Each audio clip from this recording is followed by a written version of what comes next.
औज़ुबिल्लाहिमिनश्शैतानिर्रजीम बिस्मिल्लाहिर्रहमानिर्रहीम रब्बी इश्रह ली सदरी वयस्सिर ली अमरी वहलुल उक़दतम मिन लिसानी यफ़क़हू क़ौली रब्बी इश्रह ली सदरी वयस्सिर ली अमरी वहलुल उक़दतम मिन लिसानी यफ़क़हू क़ौली। अच्छा, आज इंशाल्लाह हम पढ़ेंगे क्लासरूम मैनेजमेंट। क्लासरूम मैनेजमेंट के डायमेंशंस क्या है और इसकी ज़रूरत क्या है, और क्लासरूम मैनेजमेंट में स्पेसिफिकली जो टीचर होता है वो कौन सा स्टाइल जो है वो यूज़ करता है, जिसको हम वेज भी कहते हैं। Style are ways which are adopted by teacher during the class. ठीक है, तो इंशाल्लाह ये सारी चीज़ें आज हम कवर करेंगे। क्लासरूम मैनेजमेंट जो है कल हमने थोड़ा सा पढ़ा था, इसको थोड़ा सा हम रिव्यू करते हैं। A physical structure consist of teacher student and instructional material. ठीक है, एक ऐसा फिजिकल स्ट्रक्चर जहाँ पर टीचर हो, स्टूडेंट हो और इंस्ट्रक्शनल मटेरियल हो। Instructional material are the combination of all the events and all the teaching material which is used in classroom for teaching purposes। ठीक है, तो क्लासरूम फिजिकल स्ट्रक्चर होगा। क्लासरूम मैनेजमेंट क्या है? Basically the managing of all the activities which is related to classroom, like activity, climate, time and space, are called classroom management. Take into management and organized all the instructional and non-instructional activities in the classroom for the purpose to control the disruptive behavior and maximum effective learning। दो इसके objectives होते हैं, ज्यादातर और भी हो सकते हैं, लेकिन क्लासरूम मैनेजमेंट के दो ब्रॉड ऑब्जेक्टिव्स है। एक है डिसरप्टिव बिहेवियर को कंट्रोल करना, और सेकंड जो है वो है इफेक्टिव लर्निंग को जो है वो सस्टेन रखना। डायमेंशन क्या है? एक्ट्स एक निमोनिक है। एक्टिविटी जो क्लासरूम के अंदर होंगे, या तो करिकुलर एक्टिविटीज होंगे या को करिकुलर एक्टिविटीज की प्लानिंग या ऑर्गेनाइजिंग करनी होगी। ठीक है, क्लाइमेट क्या है? मतलब साइकोलॉजिकल इश्यूज है।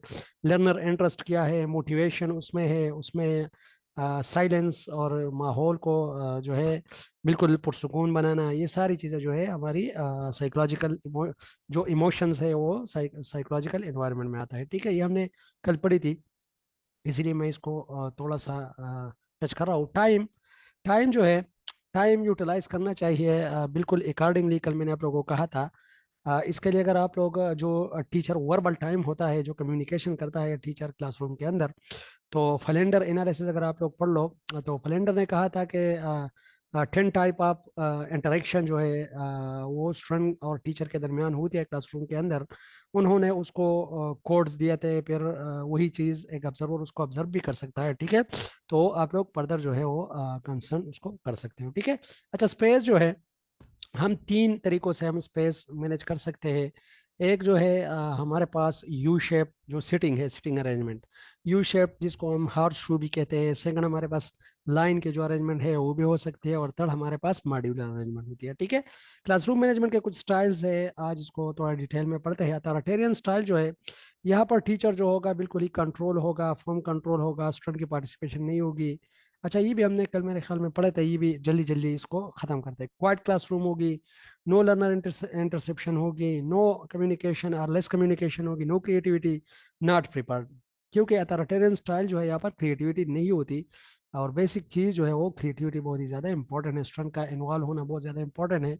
अथॉरिटेटिव स्टाइल में भी फर्म कंट्रोल होता है, लेकिन स्टूडेंट को थोड़ा इंकरेज किया जाता है, फर्म वार्निंग दी जाती है, स्टूडेंट आर एडवाइज। ठीक है, परमिसिव इज नॉट प्रिपेयर्ड और less prepared type of style, जहाँ पर स्टूडेंट को बहुत ज़्यादा फ्रीडम दी जाती है, स्टूडेंट बहुत ज़्यादा डिमांड करते हैं, क्लासरूम जो होता है वो थोड़ा नाइजी होता है, इनडिसिप्लिन इश्यूज होते हैं, लेक ऑफ इन्वॉल्वमेंट होता है। ठीक है, टीचर का इंटेलिजेंट भी हो, intelligent mean it is the best style. वहाँ पर जो टीचर होगा इंटेलिजेंट में, ये हमने नहीं पढ़ा था कल। ठीक है, इंटेलिजेंट स्टाइल जो है it is higher preferable style. यहाँ पर टीचर और स्टूडेंट जो है वो मगन होते हैं, बिल्कुल वो अपने दिल से काम करते हैं, और किसी भी एक्टिविटीज को या लर्निंग को, चाहे टीचर भी बहुत ही अपनी फीलिंग के साथ और अपने जो जज्बात होते हैं उनके साथ फुली चार्ज होता है, और क्लास के अंदर वो क्या करता है, क्लासरूम में या तो लेक्चर देता है और या कुछ एक्टिविटीज परफॉर्म करता है। ठीक है, इंटेलिजेंट का मतलब है मतलब इंडल्ज होना थोड़ा। जी जी, इन्वॉल्वमेंट। Very good. इन्वॉल्वमेंट मतलब आप उसमें इन्वॉल्व हो। इसके लिए एक और भी टर्मिनोलॉजी यूज होती है, मेरे जहन से निकल गई, इंटेलिजेंट में जिसमें आप मगन, मगन इसको हम मगन कहते हैं। ठीक है, एक एक बंदा जिस चीज में मगन हो उसको हम इंटेलिजेंट कहते हैं।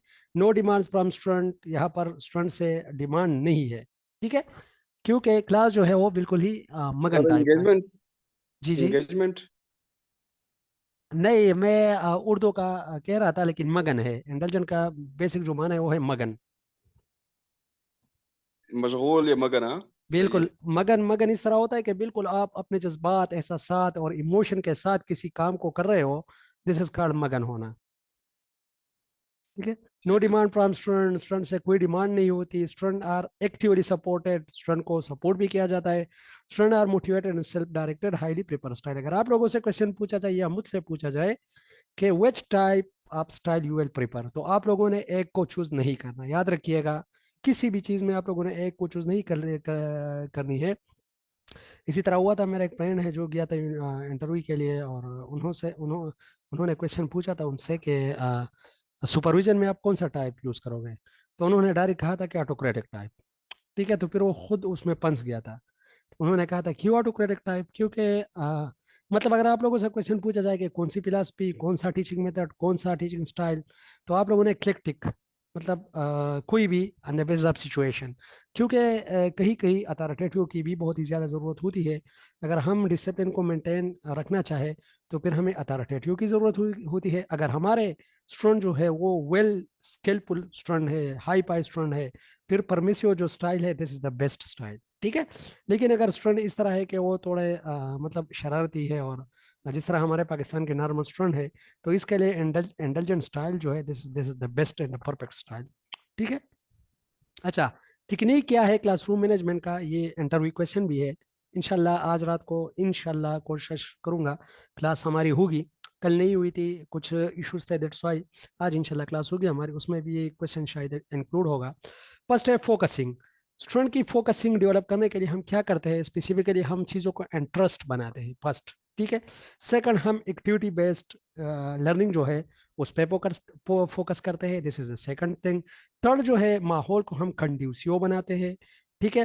फोर्थ जो है, हम क्या कर सकते हैं, मोटिवेशन कर सकते हैं, ठीक है। तो ये भी हमारे पास फोकसिंग में आता है। और एक मजे की बात कि फोकसिंग में सबसे ज्यादा जो चीज़ है वो है क्वेश्चन आंसर, ठीक है। जब आप क्वेश्चन आंसर करते हो तो जो स्टूडेंट की फोकसिंग है और अटेंशन है, वो दोनों बिल्कुल ही आपकी तरफ होती है। अगर एक स्टूडेंट शरारती है, क्लास के अंदर जब आप जाते हो तो ऑन द स्पॉट उनसे क्वेश्चन किया करो, ठीक है। क्वेश्चन अगर वो सही देता है या गलत देता है तो आपने थोड़ा ऑटोक्रेटिक वे पर यूज करना है, सच उनके साथ एज मजाक मजाक नहीं करनी, क्योंकि वो शरारती जो बच्चे होते हैं फिर वो तंग बहुत ज्यादा करते हैं, ठीक है। तो फोकसिंग बहुत ज्यादा जरूरी है। डायरेक्ट इंस्ट्रक्शन, ये डायरेक्ट इंस्ट्रक्शन का मतलब ये है कि जहाँ पर टीचर एक्टिव हो और स्टूडेंट पेसिव हो, इसको हम डायरेक्ट इंस्ट्रक्शन कहते हैं, ठीक है। इनडायरेक्ट इंस्ट्रक्शन वो होते हैं जहाँ पर टीचर पेसिव हो और टीचर एक्टिव हो, ठीक है, उसको इनडायरेक्ट इंस्ट्रक्शन कहते हैं। इंस्ट्रक्शन क्या है, the purposeful direction given by teacher during the class, ठीक है। मॉनिटरिंग है, मॉनिटरिंग भी आप कर सकते हो, collection of data in the class, जब आप डेटा कलेक्ट करते हो उसी बेस पे आप फिर डिसीजन लेते हो, this monitoring. Non verbal queuing, मतलब आप हाथ से इशारा करते हो या आप थोड़ा मतलब किसी इशारे से स्टूडेंट को समझाते हो कि आपने बात नहीं करनी, आपने मतलब चुप रहना है, ठीक है। तो this is non verbal queuing. Modelling, मतलब आप अपने आप को एक ऐसा मॉडल के तौर पर पेश करते हो कि टीचर जो होते हैं वो इंस्पायर, जो सॉरी स्टूडेंट जो होते हैं वो इंस्पायर हो जाते हैं आपसे, और आपको फॉलो करना शुरू करते हैं, और वो बिल्कुल अटेंटिवली बैठे रहते हैं कि ये टीचर कब आएगा कि हम इसको सुने, क्योंकि आपके बातों में एक लज्जत होती है, आपकी बातें जो होती है वो इंटरेस्ट होती है। तो दिस मीन मॉडलिंग, और इसको हम इमिटेशन भी कहते हैं। इंशाल्लाह मॉडलिंग हम पढ़ेंगे ऑब्जर्वेशनल लर्निंग में, वहाँ पर भी मॉडलिंग की एक थ्योरी है।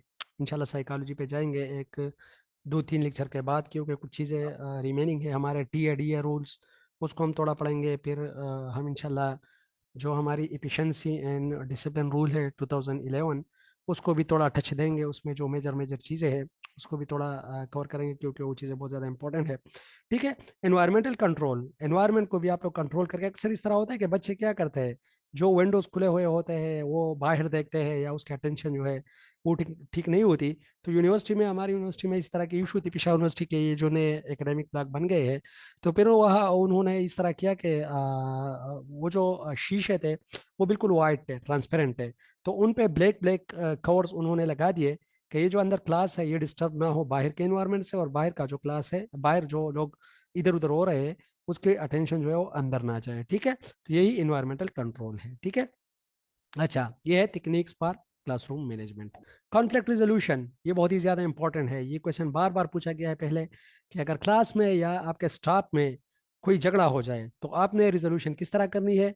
फर्स्ट आपने कॉन्सिलिएशन की तरफ जाना है, मुआविले को रफा दफा करना है on the spot, win win situation, जब दोनों विन विन सिचुएशन पे आ जाए। ठीक है, आपने एक को कहना है दूसरे को बस खैर है, बस आप लोगों ने झगड़ा नहीं करना, अल्लाह खैर करेगा, दिस इज कंसिलिएशन। ठीक है। फिर मीडिएशन, थर्ड पार्टी जब इन्वॉल्व होती है, this is mediation. Third party तब इन्वॉल्व होती है जब इसकी शिद्दत जो है, ये कॉन्फ्लिक्ट की शिद्दत थोड़ी ज़्यादा होती है, दिस इज मीडिएशन। लिटिगेशन, जब बिल्कुल ही इंटेंसिटी और उसका पारा जो है बिल्कुल हाई हो, तो फिर आप लोग क्या करते हो, लिटिगेशन यूज़ करते हो, कोई लीगल एक्शन लेते हो, पुलिस को बुलाते हो। जिस तरह मैंने पहले भी आप लोग कहा था कि हमारे स्कूल में इस तरह हुआ था कि एक दिन जो वाटर मोटर है उसकी चोरी हो गई। ठीक है, तो फिर हेडमास्टर ने एक मीटिंग कॉल की और सबको मतलब ऐसा वो कहते हैं पश्तो में ना, वो ख्याल इशारा कमकल्लको तक, मतलब उन्होंने जस्ट इशारतन इस तरह सबको इशारा करके कहा कि अगर मतलब बात मुसालियत से सॉल्व होती है तो जाहिर बात है क्यों हम आगे जाए। तो उन्होंने कहा कि अगर किसी ने भी की हो, या इंटेंशनली या नॉन इंटेंशनली, या किसी के बच्चे ने की हो, किसी के बेटे ने की हो, तो काइंडली आप लोग अपने सराउंडिंग को महसूस करो। और स्टूडेंट को भी हमने इन्फॉर्म किया। तो वहाँ पर जो इशू थी वो मतलब रिजॉल्व नहीं हो रही थी, तो आगे हमने फिर लास्ट में फिर लिटिगेशन का सहारा लेना पड़ा। और जो पुलिस थे वो आगे इन्वॉल्व हो गए, और वो जो मामला था वो बिल्कुल ही सॉल्व हो गया, लेकिन थ्रू लिटिगेशन। ठीक है। तो ये कॉन्फ्लिक्ट रिजोल्यूशन के 3 तरीके हैं, कॉन्सिलिएशन, मीडिएशन, लिटिगेशन। लेकिन आप इसको ज़्यादातर क्लास में यूज़ नहीं करते। देखो, क्लास में लिटिगेशन तो आप यूज़ नहीं कर सकते, क्योंकि क्लासरूम के बच्चे तो इतने वो नहीं होते। हाँ, यूनिवर्सिटी लेवल पे अगर ये लिटिगेशन यूज़ होता है तो वहाँ पर यूनियंस और वहाँ पर मेच्योर लोग होते हैं। लेकिन हमारे जो स्कूल एलिमेंट्री लेवल और हाई या हायर सेकेंडरी स्कूल के जो स्टूडेंट है, मेरे ख्याल में यहाँ पर ये चीज़ एप्लीकेबल इतनी नहीं होती। यहाँ पर बात मीडिएशन से ही ख़त्म होती है, या कंसिलिएशन ही, ज़्यादातर कंसिलिएशन ही होती है। बस जो भी मतलब गलत काम करे, शरारती बंदा हो, ये भी किससे पूछा गया था इंटरव्यू में, अगर एक शरारती बच्चा है और वो शोर कर रहा है या कोई डिस्ट्रप्टिव बिहेवियर कर रहा है, या दो बच्चे एक दूसरे के साथ कुछ झगड़े कर रहे हैं, तो आपने क्या करना है। तो अगर मैं होता तो मैं यही आंसर देता कि मैं दोनों को सजा देता। ठीक है, दोनों को पनिश करता। क्योंकि इस तरह की चीज़ें अक्सर क्लास में बहुत ज़्यादा होती है। जब बंदा जाता है तो कहते हैं कि फलां ने ही किया, फलां ने ही किया, ये स्टूडेंट एक दूसरे के पीछे अक्सर बातें करते हैं। ठीक है, तो ये लिटिगेशन, मीडिएशन और कंसिलिएशन जो है, ये 3 type of conflict resolution technique है। लाइब्रेरी क्या है, इसको सिंपली जस्ट डिफिनीशन की हद तक पढ़ते हैं। It is a place where all the instructional material are present. ठीक है, इस तरह आप लोगों ने नहीं कहना कि it is a place where all the books are present, नहीं। लाइब्रेरी की जो एक ब्रॉड कंसेप्ट है, it is a place where all the instructional materials are present. ठीक है। अच्छा, एक सेशन रजिस्टर क्या होता है, ये रजिस्टर हमने वहां पर मेंशन नहीं किया था, ये लाइब्रेरी से रिलेटेड है, दैट्स व्हाई। एक सेशन रजिस्टर एक ऐसा रजिस्टर होता है, फॉर एग्जांपल एक स्टूडेंट ने लाइब्रेरी से बुक लेनी होती है, तो उसका जो रिकॉर्ड है सारा वो एक सेशन रजिस्टर में ही बुक के नाम के साथ, डिपार्टमेंट के नाम के साथ, और सारी चीज़ें वहाँ पर मेंशन होती है। This is accession register. Accession register are used for book record in the library. ठीक है। लाइब्रेरी के ठलाक क्या है, consist of drawer having cards which have seal number and detail of every book. ये एक अलमारी टाइप की एक चीज होती है जिसमें जितने भी बुक्स है उनके सारे सीरियल नंबर, उनके सारे डिटेल, उसके अतर का नाम, ये सारी चीजें एक कार्ड पे लिखी हुई होती है। और वही कार्ड जो है वो ड्रावर में, जिस तरह हम इसको दराज कहते हैं पश्तो में, तो उसमें चीजें जो है वो सेफ रहती है।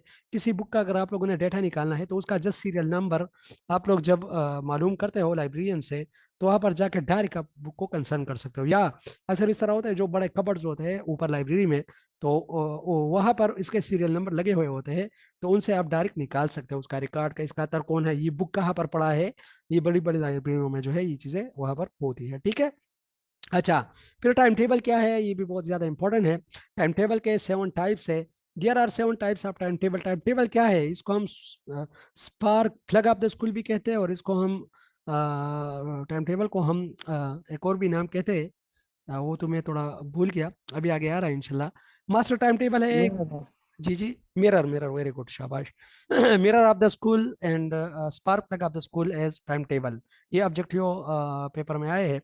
ठीक है, मास्टर टाइम टेबल है, एक क्लास वाइज टाइम टेबल है, एक टीचर वाइज टाइम टेबल है, वीकेंड पीरियड टाइम टेबल है, गेम्स टाइम टेबल है, co curricular activities time table है, होमवर्क टाइम टेबल है। ठीक है, स्कूल टाइम टेबल जो है, टाइम टेबल एज ये डिफिनीशन है इसकी, it is a time table as a framework to run the school properly. Time table as a mirror that reflect the entire educational program followed in the school. ठीक है, a timetable can list homework, study time, work schedules, appointments, and other activities of the school. School timetable is the complete guidelines for the teacher. ये क्या है, एक framework है कि school ने किस तरह चलना है, स्कूल में क्या क्या एक्टिविटीज होंगे, किस किस तरह होंगे, कौन एब्सेंट है, कौन प्रेजेंट है, ये सारी चीज, सॉरी एब्सेंट और प्रेजेंट का काम तो रजिस्टर के साथ है।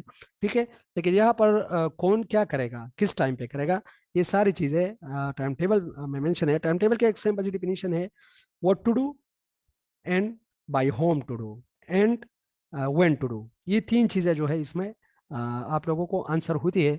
व्हाट टू डू क्या करना है, मतलब किस चीज की क्लास है, व्हेन टू डू कब करना है, and by whom to do किस टीचर का क्लास है। ठीक है, ये तीन चीजें इसमें बहुत ज्यादा इंपॉर्टेंट है, इसकी डिफिनीशन भी है। ठीक है, अच्छा, ये देखो प्रिंसिपल ऑफ टाइम टेबल बहुत ही ज़्यादा इंपॉर्टेंट है। अगर आप लोगों ने टाइम टेबल बनाना है तो कौन कौन से प्रिंसिपल्स जो है वो आप लोगों ने जहन में याद रखने हैं। फर्स्ट प्रिंसिपल ऑफ फेटेज, फेटेज से मुझे याद आया, मारिया मोंटेसोरी कहती है कि ये जो बच्चे 10 बजे तक पढ़ते हैं, 7 बजे से 10 बजे तक, तो वो टाइम जो है वो ठीक है। 10 बजे के बाद अगर बच्चे पढ़ते हैं, मीन 3 घंटे के बाद जब बच्चे पढ़ते हैं, 3 घंटे के बाद अगर आप लोगों ने जो छोटे बच्चे होते हैं उनको पढ़ाना है, तो that this is called false fatigue, मतलब वहां पर फिर सुस्ती आ जाती है और बच्चे जो है वो नहीं सीख सकते हैं। ठीक है, मारिया मोंटेसोरी जो है उन्होंने वो इटालियन थी, और उसको भी इंशाल्लाह हम पढ़ेंगे। ठीक है, the best period for the fatigue creating subjects are the second and third period in the morning and second period in the afternoon. ठीक है, अच्छा इस तरह है, जब आफ्टरनून और जब मॉर्निंग, मॉर्निंग में जो फर्स्ट पीरियड होती है वो बिल्कुल ही फ्रेश होती है, तो इसी टाइम आप लोगों ने जो फेटेज क्रिएटिंग सब्जेक्ट होते हैं, जिस तरह हमारे इस तरह के सब्जेक्ट है जिसको हम बोरिंग सब्जेक्ट कहते हैं, ये जो total theory type of subject होते हैं, फॉर एग्जांपल हमारा जो मुतालिया पाकिस्तान हो गया, या हमारे जो जियोग्राफी हो गई, इस तरह के सब्जेक्ट जो होते हैं ये थोड़े फेटिश टाइप के सब्जेक्ट है। ठीक है, थ्योरेटिकल सब्जेक्ट जिसको हम कहते हैं, स्पेसिफिकली जिसमें एक्टिविटीज ज़्यादा नहीं होती, तो ये फेटिश टाइप ऑफ सब्जेक्ट जो है इसको हम बिल्कुल स्टार्ट में रख सकते हैं। ठीक है, या हम सेकंड, आफ्टरनून के सेकंड, सेकंड इसलिए कि अक्सर इस तरह होता है कि बच्चे खाना खाते हैं या इस तरह के खुराक वगैरह खाने के बाद लोगों को नींद आती है, तो वो जो फर्स्ट पीरियड होता है जस्ट आफ्टर ब्रेक हमारी, तो वो थोड़ी पीरियड खुद ही थोड़ी बोरिंग बोरिंग टाइप होती है। दैट्स वाई फिर उसके बाद जो सेकंड क्लास होता है वो थोड़ा फ्रेश होता है। ठीक है, तो इन इन ही सब्जेक्ट में, इन ही टाइम में हमने क्या करना है, वो जो फिटेज क्रिएटिंग सब्जेक्ट है उसको इसी टाइम में रखना है। ठीक है, अच्छा, mother tongue and manual works do not cause much fatigue, ये बहुत इंपॉर्टेंट पॉइंट है कि जो मदर टंग है, अगर हम मदर टंग को यूज करें एंड मैनुअल वर्क और कोई काम करें, तो फिर हमारी जो पेटेज और सुस्ती होगी वो ज्यादा नहीं होगी। The first and fourth period in the फोरनून and the first and third period in the sir ये वाले subjects जी। कौन से होंगे? जी, आपकी आवाज ये डिस्टॉर्शन है। फिटिक जी, फिटिक वाला सब्जेक्ट्स जो है ये कौन कौन से होंगे? ये वही थियोरेटिकल जितने भी थीरीज हम पढ़ते हैं, जिसमें देखो जो प्रैक्टिकल, देखो साइंस जो हो गया वो पेटेज वाला सब्जेक्ट नहीं है, मैथ्स पेटेज वाला सब्जेक्ट नहीं है। ठीक है, मुतालिया पाकिस्तान पेटेज वाला सब्जेक्ट है, हमारे पास जो हिस्ट्री है वो पेटेज वाला सब्जेक्ट है। ठीक है, जो हमारे पास जियोग्राफी है वो बिल्कुल पेटेज वाला सब्जेक्ट है। ठीक है, लेकिन जिस तरह वो सब्जेक्ट जिसमें प्रैक्टिकल काम हो या मदर टंग में हो, तो वो ज्यादातर पेटेज क्रिएट नहीं करते, ये इन्होंने क्लियर कट लिखा है। और ये सब्जेक्ट आप लोग खुद भी मतलब एज अ टीचर आप लोग ऑब्जर्व करते हो कि कौन से क्लास में जो है बच्चे वो थोड़े बोर हो जाते हैं, तो वो ज्यादा पेटेज वाले वो है, अ, जिसको हम कोर्स कहते हैं या जिसको हम पीरियड कहते हैं। ठीक है, अच्छा हमारे प्रिंस, यहाँ तो इंग्लिश का पेपर रखा जाता है। अच्छा इंग्लिश वाला तो वो भी थ्योरी है ना, वो तो मदर टंग में नहीं है, दैट्स वाई वो भी थोड़ा बोरिंग बोरिंग टाइप का है। ठीक ठीक। अच्छा, प्रिंसिपल आपकी right he, it is better not to have the same subject for the two consecutive period. There should be alteration for mental and physical task. ठीक है, मतलब ये कि अगर एक पीरियड आपका इस तरह है कि जिसमें एक पैकेज क्लास है, तो डायरेक्ट आपने फिर रिफ्रेश एक क्लास रखनी होगी। ठीक है, जिस तरह अक्सर इस तरह होता है स्कूलों में कि ये जो एचपी का क्लास होता है, तो वो पहले तो उसमें पीटी वगैरह होती थी, लोगों से प्रैक्टिकल काम करवाए जाते थे, लेकिन अभी इतनी नहीं होती। तो उससे पहले हमारी जो मैथ्स की क्लास होती थी ज़्यादातर, या बोरिंग टाइप की क्लास जो हम जिसको कहते हैं जिसको हिस्ट्री वगैरह की क्लास जो आ जाती थी, तो वही होती थी। और ऑन द स्पॉट फिर उसके बाद थोड़ी रिफ्रेशमेंट वाले क्लास होती थी। लेकिन अक्सर हम तो टाइम टेबल बनाते वक्त इन चीज़ों को बिल्कुल मतलब बिल्कुल ही नज़रअंदाज करते हैं। अगर आप लोग देख लो, तो हम जस्ट अपने टाइम को मैनेज करते हैं और भागने की चक्कर में होते हैं कि अल्लाह करे मेरा जो पीरियड है वो लास्ट महीने लगे। एक डीएम था हमारे पास, बहुत ही वो इस तरह करता था कि उन्होंने जो उसके डीएम के क्लासेस थे सारे first class, second class, third class और उसमें लगाए थे। और जब लास्ट क्लास आती थी तो फिर वो भाग जाता था। ठीक है, और लास्ट वो जो ब्रेक के बाद। ठीक है, तो अगर इसी तरह की जो यहाँ पर प्रिंसिपल ऑफ जस्टिस लिखा है, अगर इस तरह की जस्टिस ना हो, तो फिर तो टाइम टेबल जो है फिर उसका मजा नहीं आता और उसमें इश्यूज बहुत ज्यादा आ जाते हैं। ठीक है, ठीक है। अच्छा, principle of justice, work among the member of staff should be equally distributed. No teacher should be asked to teach a subject for which he is not qualified. अगर टीचर क्वालिफाइड नहीं है, जिस तरह मैं हूँ, मुझे मैथ्स दिया गया है 8 क्लास का, तो अभी मैं तो कोर्स कर रहा हूँ, लेकिन वहाँ पर स्टाफ की अवेलेबिलिटी नहीं है, स्टाफ अवेलेबल नहीं है। लेकिन फिर भी मैं कोशिश कर रहा हूँ कि अभी मैं इसको जितना भी मुझसे हो सके मैं पढ़ाऊँ, लेकिन उस तरह नहीं पढ़ा सकता जिस तरह क्वालिफाइड बंदे होते हैं। ठीक है, principle of rest and recreation. Rest and recreation are essential for children, so provision should be made for rest and recreation. ठीक है, उसमें एक ब्रेक्स होने चाहिए। हमारे स्कूल में हमने 2 ब्रेक रखे थे। फर्स्ट जो ब्रेक था वो सुबह 10 o'clock होती थी, 10 मिनट के लिए। तो जो फॉर एग्जांपल बच्चों को पेशाब वगैरह का मसला होता था, बच्चे होते हैं जाहिर बात है, तो फिर उनका वो मसला जो है वो ऑन द स्पॉट वो भी सॉल्व हो जाता था। और फिर बच्चे बहाने भी नहीं बनाते थे कि सर मैं जाओ, मैंने ये करना है, मैंने वो करना है, उसके जितने भी बहाने हैं वो ऑफ हो जाते थे, खत्म हो जाते हैं, और स्टूडेंट थोड़े रिफ्रेश भी हो जाते थे। ठीक है। अच्छा, principle of flexibility, time table should be flexible and not rigid, it should be design to make necessary changes according to the circumstances. ठीक है, अगर फिर उसमें सर्कमस्टांसेस टाइप के चेंजेस हो, अगर आप लोगों से पूछा जाए कि प्रिंसिपल क्या है, तो 2-3 पे अगर आप लोग बता दो तो इट्स इनफ। ठीक है, इंपॉर्टेंस क्या है? It ensure orderly work, it saves time and energy, it ensure right allocation of time for different subjects, it ensure proper distribution of work among teacher, it develop regularity and alertness in the student and teachers. मतलब अभी ये teacher आएगा, बच्चों आप लोग खामोश हो जाओ क्योंकि उसका क्लास है। ठीक है, it help to maintain discipline and order. ठीक है, ये भी इसमें इंपॉर्टेंट है।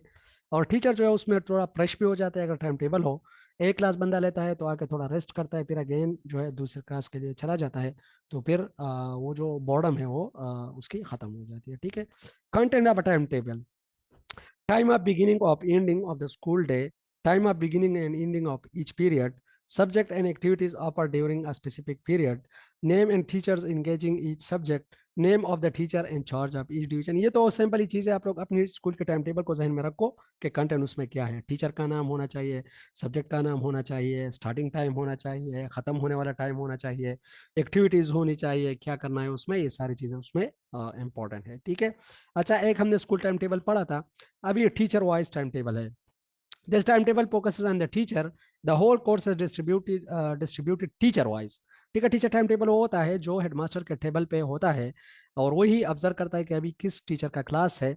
और अगर टीचर को पता ना हो, तो फिर वो उसको चाहिए हेडमास्टर को कि वो अपने नायब कासिद को कहे कि वो जाके टीचर को कहे ओरली, या मॉनिटर को चाहिए, जो क्लास का मॉनिटर होता है उसको चाहिए, या टीचर को चाहिए कि उसको इस तरह ट्रेन करेगा। फॉर एग्जांपल, अगर मुझे पता ना हो तो काइंडली ऑन द स्पॉट मुझे बता दिया करो कि मैं क्लास के लिए आ जाऊँ टाइम पे। ठीक है, this is useful for teacher as it indicate where he और she will teach a subject.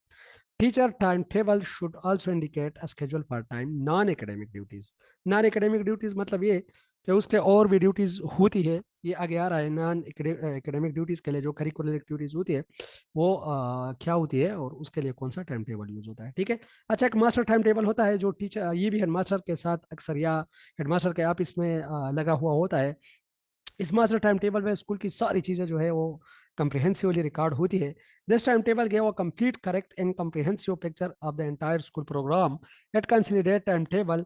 This time table is meant to be used by the principal. ये देखो principal या headmaster यूज करता है. It help in supervising the teacher work. It indicates the detailed work of individual teachers. It's combined timetable of all the classes in a school. ये combine एक time table होता है जिसको हम master time table कहते हैं. सारे class के टाइम टेबल और फिर उसके ऊपर टीचर का भी टाइम टेबल उसमें होता है कि कौन से टीचर की क्लास है और कौन से क्लास के साथ है. खुदा न खास्ता अगर टीचर एब्सेंट है तो फिर उसी बेस पे हेडमास्टर क्या करेगा, क्लास को वेकेंट रजिस्टर में या वेकेंट पीरियड रजिस्टर में उसको क्या करेगा, उसको एडजस्ट करेगा. ठीक है. अच्छा, a copyright should be kept in the principal office as well as staff room. अगर बड़ा स्कूल है, स्टाफ रूम है उसमें, तो स्टाफ रूम में भी रखना चाहिए. क्लास वाइज टेबल तो इजी है. This time table shows the daily programme of a class. It defines the distribution of each subject of each class. It specifies that what a particular teacher will teach in a particular class about particular subject. It fixes the responsibility of teacher for a complete subject. It indicates the break and the periods for games and other co-curricular activities. ये वो time table है जो class के अंदर लगा हुआ होता है. इसके एक कॉपी जो है वो हेडमास्टर और प्रिंसिपल्स के टेबल पे भी पड़ा हुआ होता है. और यहाँ पर क्लास के अंदर जो एक्टिविटीज़ होते हैं, किसने करने हैं, कौन से हैं और टाइम क्या है. किसने करने हैं, व्हाट, कौन से है, हु, हु कौन करेगा, एंड व्हाट और क्या होंगे. ठीक है. ये तीनों चीज़ें हर एक टाइम टेबल में आप लोगों के होने चाहिए. ठीक है.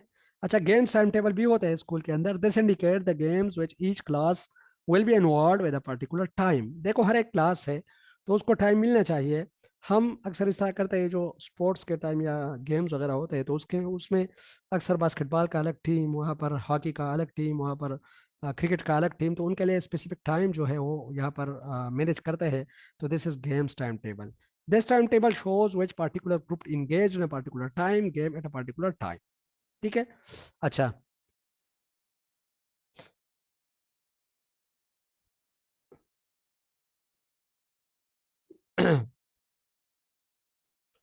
अच्छा जी, को करिकुलर एक्टिविटीज टाइम टेबल. अच्छा, मेरे ख्याल में इससे पीछे भी एक स्लाइड था. Vacant period time table. ठीक है. ये भी वेकेंट पीरियड टाइम टेबल भी हम कहते हैं और वेकेंट पीरियड रजिस्टर भी हम इसको कह सकते हैं.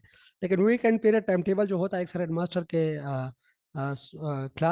आप इसके साथ ही वो बाहर वो बना हुआ होता है जिसमें जो टीचर ना हो तो उसके अगेंस्ट उसका क्लास लगता है. लेकिन ये अक्सर बाज़ारों में तैयार भी मिलते हैं जो कॉपी की शक्ल में होती है. तो उसमें हम जो क्लासेस मतलब फॉर एग्जांपल एक टीचर नहीं है तो उसके हम क्या करते हैं, क्लास वहाँ पर मेंशन करते हैं उसकी जगह. ठीक है. Co curricular activities time table.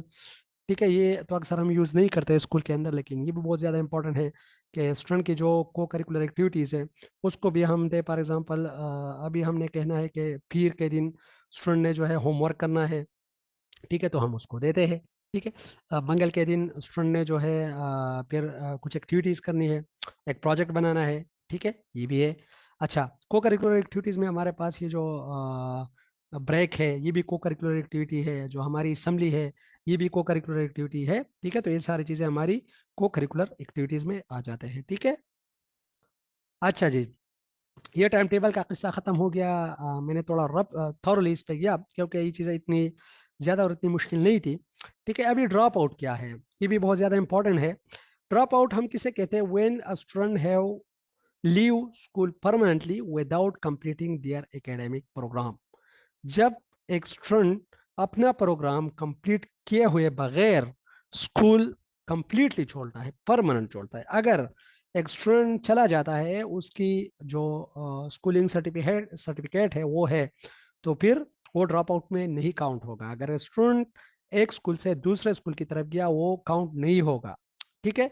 Drop out हो वो होगा जो कंप्लीटली परमानेंटली ड्रॉप आउट होता है एकेडमिक प्रोग्राम को कंप्लीट करते हुए बगैर. अगर फॉर एग्जांपल एक स्कूल से एक बंदा चला गया तो ये ड्रॉप आउट में नहीं आएगा जब तक उन्होंने वो जो प्रोग्राम है वो बिल्कुल अधूरा ना छोड़ा हो. ठीक है. एनरोलमेंट रेट क्या है, जो स्टूडेंट एनरोल होते हैं क्लास एक एक सेशन ईयर के अंदर, एक ईयर के अंदर, एक एकेडमिक ईयर के अंदर जो स्टूडेंट एनरोल होते हैं उसको हम एनरोलमेंट रेट कहते हैं. ठीक है. Ratio of school enrolment to school age population. For example एक गांव है, उसमें 1,000 बच्चे हैं. और उसका एज जो है 13 साल है। तो 13 साल के स्टूडेंट जो होते हैं ज़्यादातर वो, अच्छा 13 तो नहीं, हम 11 और 10 साल का लेते हैं चलो। अगर फॉर एग्जांपल एक गांव है छोटा सा, उसमें जो है 11 साल के तकरीबन जो आबादी है वो है हमारे पास 1,000। ठीक है, स्टूडेंट उसमें से आ गए 900।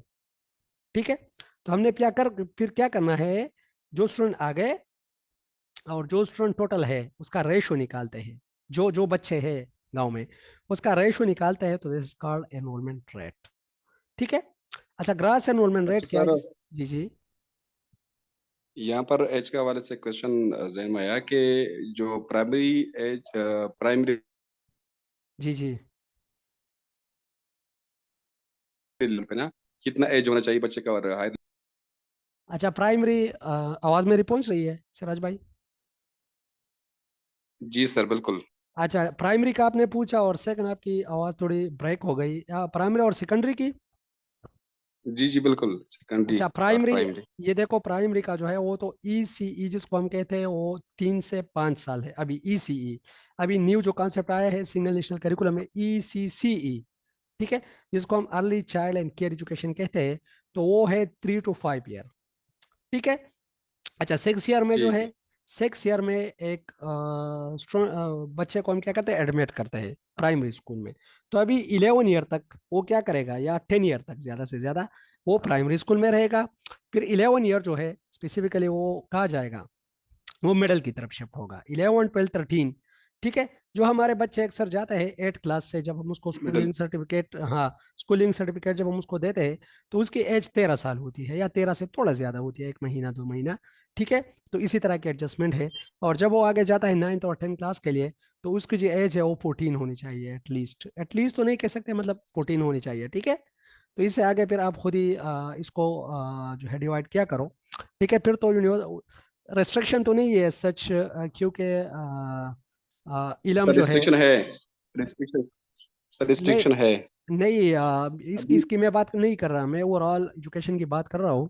ये जो एजुकेशन है इसमें ये तो बूढ़े भी हासिल कर सकते हैं, जिसको हम एडल्ट एजुकेशन कहते हैं। लेकिन जो हम प्रॉपर एडमिट करते हैं, तो उसकी एज जो है प्रॉपर वो सिट करके हुई, ठीक करके ही उसको एडमिट करते हैं। अच्छा अच्छा जी, ये बोर्ड में है रेस्ट्रिक्शन, आपकी बात ठीक है सिराज भाई। जी वही बात मैं कह रहा हूँ, क्योंकि अक्सर हमारे स्कूल के बच्चे, जी जी बिल्कुल सर, उनके लिए फार्म भी जो हम बनाते हैं ना, उसी बेस पे उनको पीर बोर्ड वाले अलाउ करते हैं। जी जी जी, आपकी और बात तीन ठीक है। साल आपकी बात ठीक है, वो डेटाबेस इस तरह बना हुआ होता है जो ऑटोमेटिकली, फॉर एग्जांपल किसी का एज ज़्यादा है तो फिर वो उसको एडमिट करता ही नहीं खुद ही, वो डेटाबेस इस तरह बना हुआ होता है। जी सर बिल्कुल। अच्छा अच्छा, ग्रास एनरोलमेंट रेट इस तरह है जिस तरह हमारी सैलरी आती है ग्रास, और फिर उससे अच्छी खासी जो हमारा टैक्सेस काटे जाते हैं, फिर वो नेट सैलरी बन जाती है। ठीक है, तो जितने भी बच्चे आ गए 1 साल के अंदर, ये ग्रास एनरोलमेंट रेट है। और जिन्होंने कंप्लीट किया उसमें से बीच में कुछ निकल जाते हैं, तो जिन्होंने कंप्लीट किया प्रोग्राम सक्सेसफुली उसको हम नेट एनरोलमेंट कहते हैं। ठीक है, ग्लास एनरोलमेंट रेट जो है total number of specific age group enrolled in academic session, it is higher than net enrolment rate. जाहिर बात है ज्यादा आएंगे लेकिन कम जो है वो जाएंगे स्कूलिंग सर्टिफिकेट, स्कूल सर्टिफिकेट लेके, पास स्कूल पास सर्टिफिकेट लेके। ठीक है, नेट एनरोलमेंट रेट जो है total number enrolled and retains in academic year, जो रिटेन रहे और बाद में चले गए, ये है वो। अच्छा, ये बहुत इंपॉर्टेंट क्वेश्चन है, ड्रॉप आउट के काजेस क्या है। पावर्टी है, लैक ऑफ टीचर्स है, नॉन कंडूसिव एनवायरनमेंट है, लैक ऑफ स्कूल इंफ्रास्ट्रक्चर है, कारपोरल पनिशमेंट है, लैक ऑफ अवेयरनेस है, how we can decrease drop out, ये भी एक क्वेश्चन है। तो ड्रॉप आउट को हम जो है किस तरह इंक्रीज कर सकते, सॉरी डिक्रीज कर सकते हैं। To overcome all the above mention reason we can decrease drop out. ठीक है, ये जो ऊपर जितने भी रीजन है इसको अगर हम ओवरकम करें, तो जाहिर बात है जो हमारा ड्रॉप आउट रेट है वो खत्म हो जाएगा। अच्छा, यहाँ पर एक बहुत ही इंपॉर्टेंट पॉइंट लिखा हुआ है, point number 3, non conducive environment. किसी ने इसी क्वेश्चन को सर्च किया, what is mean by conducive environment? ये सर अनअट्रैक्टिव इन्वायरमेंट। अच्छा, और कंड्यूसिव एनवायरनमेंट क्या होता है? अट्रैक्टिव इन्वायरमेंट जो होता है, कंडक्टिव ये से निकला है ना। ये देखो, कंडक्टिव नहीं कंड्यूसिव है। ठीक है, कंडक्टिव इज समथिंग एल्स, याद रखिएगा, इसलिए मैंने तो आप लोगों को कहा ये क्वेश्चन पूछा गया है इंटरव्यू के अंदर कि व्हाट इज कंड्यूसिव लर्निंग। ये चीज़ें बिल्कुल रिलेटेड है। कंड्यूसिव का मतलब ये है where all the student share their ideas their opinions freely with each other, ठीक है, and where all the basic opportunities and all the basic necessities of student are discussed. This is called conducive environment। एक ऐसा environment जहां पर student को बिल्कुल खौफ ना हो, जहां पर स्टूडेंट बिल्कुल ही बेखौफ हो के अपने जो आइडियाज है वो फ्रीली शेयर कर सके। दिस इज कंड्यूसिव एनवायरनमेंट, ठीक है, या द एनवायरनमेंट या द लर्निंग इन और विच इसको all the opportunities of students are discussed, ठीक है, जितने भी अपॉर्चुनिटीज है स्टूडेंट की उनको डिस्कस किया जाता है, उनको मौका दिया जाता है, उसको हम कंड्यूसिव एनवायरनमेंट कहते हैं। अच्छा, जी जी, फ्रेंडली एनवायरनमेंट भी कह सकते हैं सर इसको। वेरी गुड, फ्रेंडली भी हम कह सकते हैं, फ्रेंडली भी कह सकते हैं, ठीक है। लेकिन चीज़ें थोड़ी आप लोगों की डिफिनेशन ऐसी होनी चाहिए। देखो वो लोग थोड़ा जज करना चाहते हैं आप लोगों को कि आप लोगों ने पढ़ाई करी। जिस तरह हम ब्लेंडेड लर्निंग कहते हैं ना, तो ब्लेंडेड लर्निंग और फिर उसमें फ्लिप लर्निंग है, तो वो चीज़ें बिल्कुल ही आप लोग की डिफ्रेंशिएट होनी चाहिए। ब्लेंडेड लर्निंग में हम इस तरह करते हैं कि एक दो एनवायरनमेंट होते हैं, एक online environment plus physical environment, दोनों को जब हम मिला के लर्निंग करते हैं, दिस इज और ब्लेंडेड लर्निंग।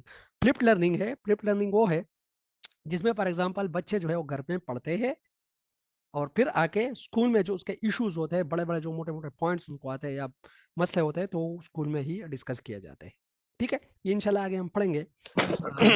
जी जी सर मेरा एक क्वेश्चन स्कूल रिकॉर्ड्स के हवाले से। जी जी। कल आप ये स्कूल रिकॉर्ड हम स्कूल में कितने वक्त तक मतलब उसको रखने के पाबंद हैं?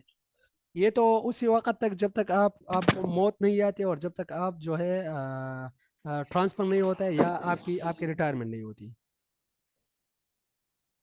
लेकिन स्कूल फिर बाउंड है कि वो तो मतलब बिल्कुल स्टार्ट से ही लास्ट तक वो सर रिकॉर्ड रिकॉर्ड रखे। जी जी सर मेरा मतलब ये है कि मगर अगर मेरी मतलब अगर प्रमोशन हो जाए, पोस्टिंग हो जाए, तो दूसरा टीचर आएगा, स्कूल रिकॉर्ड वही मेंटेन करेगा ना। तो ठीक है लेकिन ना। जी जी। एक स्कूल मतलब कितने अरसे तक ये अपने साथ ये स्कूल रिकॉर्ड मेंटेन या उमर रिकॉर्ड भर, रखने का पाबंद है? उमर उमर उम्र भर, भर। उमर भर। ये देखो अगर ठीक, फिर थैंक डिजिटलाइजेशन आ गई, डिजिटलाइजेशन, फिर तो चीज़ें डिजिटल हो जाते हैं, फिर तो कोई मसला नहीं होता, ठीक है। जी सर, जी अच्छा, थैंक यू ये एक सर। दो चीज़ें मैंने आप लोगों के लिए बहुत ही ढूंढी है। ये बहुत ही इंपॉर्टेंट है, टाइम इतना नहीं है, शायद क्लास ख़त्म हो जाएगा। इसमें अगर आप लोग देख लो तो ये NESR जो है नेशनल सोशल इकोनॉमिक रिपोर्ट 2022 में जो पब्लिश हुई थी, यहाँ पर पाकिस्तान का जो अभी रेसेंट लिटरेसी रेट है वो है मेरे ख्याल में 71 है कि 72% है, ठीक है। इसका मैं सर्च भी कर लूँगा। आप लोग अगर इसको देखो सेकंड पेज पे, ये देखो एजुकेशन, सारी चीज़ें यहाँ पर मेंशन है, बिल्कुल लेटेस्ट अपडेटेड। आप लोग अगर डेटा लेते हो तो इसी रिपोर्ट से आप लोगों ने डेटा जो है वो सर्च करना होता है, ठीक है। ये देखो लिटरेसी रेट, ये देखो, ये universities number, education institution number, ये सारी चीज़ें यहाँ पर लिखी गई है, ठीक है। ये देखो literacy rate gone up in all provinces. Punjab top पे है, 61.1% इसकी थी 2021 में। 2022 में, ये 2022 का ही रिपोर्ट है चूंकि 2023 का नहीं आया, ठीक है। 66.3 अभी पंजाब टॉप पे है। सिंध दूसरे पोजीशन पे है 61.6%। फिर खैबर पख्तूनख्वा हमारा जो है 52 थी, ये 51.1% पे चली गई है। और बलूचिस्तान जो है 53 पॉइंट से 54 पॉइंट हमारे बिल्कुल ही करीब आ रही है, ठीक है।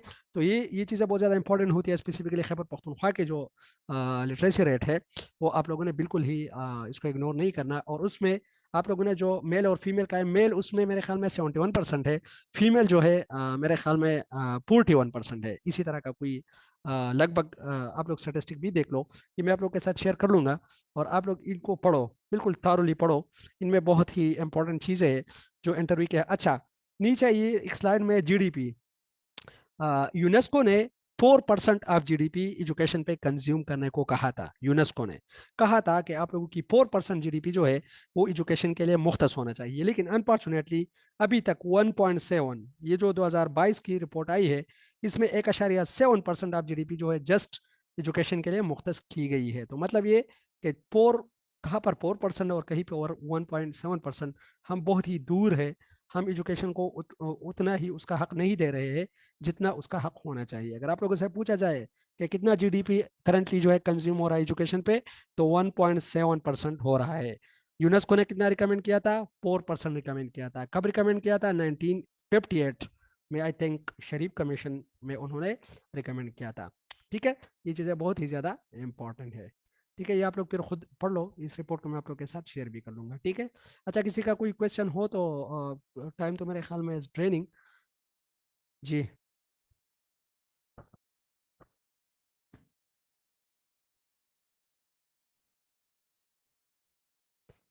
इसको इंशाल्लाह हम वाइड अप कर ले तो फिर एजुकेशनल साइकोलॉजी की तरफ जाते हैं, वो भी बहुत ही ज़्यादा इंटरेस्टिंग है और बहुत ही ज़्यादा उसमें इंटरेस्टिंग चीज़ें है, उसको हम इंशाल्लाह कवर करेंगे। अच्छा रात को इंशाल्लाह इस तरह करते हैं कि एक इंटरव्यू का क्लास लिखते रखते हैं। ठीक है सिराज भाई?